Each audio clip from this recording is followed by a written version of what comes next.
Hello guys, কেমন আছেন সবাই? আশা করি সবাই ভালো আছেন। তো আজকে আরেকটা নতুন ভিডিও নিয়ে আপনাদের সামনে হাজির হয়ে গেছি। তো এই গাড়িতে স্টার্ট দেওয়ার পর ইঞ্জিন চেক লাইট জ্বলে থাকে এবং ইঞ্জিন কাঁপাকাঁপি করে।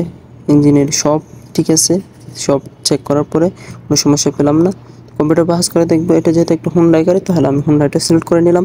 এখানে অটো সিলেকশনটা সিলেক্ট করে নিলাম। তো আপনারাও সেম টু সেমভাবে বাহাস করে নিতে পারেন। এখানে রাইট কোডটা সিলেক্ট করবেন। যদি কোডটা না আসে তাহলে আপনাদেরকে এই যে দরজার পাশেই দেখতে পাচ্ছেন এই কোডটা আপনাদেরকে এখানে বসিয়ে দিতে হবে। এই যে কোড, এই কোডটা আপনাদেরকে কম্পিউটারের যদি অটোমেটিক কোডটা না আসে তাহলে আপনাদেরকে এখানে বসিয়ে দিতে হবে। তো আমি এখানে বসিয়ে দিচ্ছি। তো আমি বসিয়ে দিচ্ছি, আপনারাও সেম টু সেমভাবে আপনাদের এই কোডটা বসিয়ে দেবেন। এটা যেহেতু আমার আগে থেকে এনেবল করা রয়েছে, আমার এই কোডটা বসিয়ে দিলাম, ওকেতে ক্লিক করে দিলাম।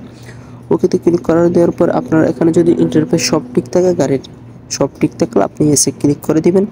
এসে ক্লিক করার পরে কিছুক্ষণ লোডিং নেবে, আপনারা সবগুলো দেখতে পাবেন এবং গাড়ির কী সমস্যা সেটা আপনারা এখন দেখতে পাবেন। এখানে ডায়াগনোসিস সেটা ক্লিক করে নেবেন। তো ক্লিক করার পরে কিছুক্ষণ লোডিং নেওয়ার পরে এখানে অটো কন্ট্রোল ইউনিট এটাতে ক্লিক করবেন। এরপরে যেহেতু ইঞ্জিনের সমস্যা, তাহলে আমি ইঞ্জিনটা সিলেক্ট করলাম।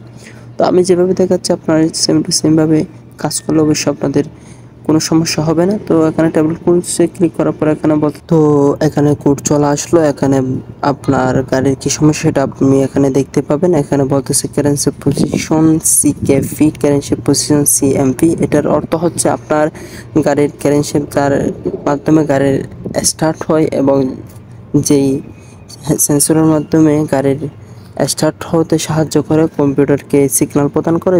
এই সেন্সর দুইটা ক্র্যাঙ্কশ্যাফট এবং ক্যাপশ্যাফট, এই সেন্সর দুইটার সমস্যা সেটা বলতেছে। আর ইগনিশন কোয়েল সমস্যা আপনারা দেখতে পাচ্ছেন, ইগনিশন কোয়েল বি প্রাইমারি সেকেন্ডারি কুইট। তো এখানে বলতেছে আপনার ইগনিশন কোয়েলের সমস্যা এবং ক্র্যাঙ্কশ্যাফট পজিশন সেন্সর এবং ক্র্যাঙ্কশ্যাফট পজিশন সিএমপি। তো এখানে আপনাদের দুইটা সেন্সরের সমস্যা দেখাচ্ছে, হয়তো বা সেন্সর ময়লা হয়ে গেল, এরকম গাড়ির সমস্যা হতে পারে। তো আপনারা কম্পিউটার পাহাস নিয়ে একটু হলেও শিখতে পেরেছেন। তো আজকে এতটুকু, সবাই সুস্থ ভালো থাকবেন। আল্লাহ হাফেজ।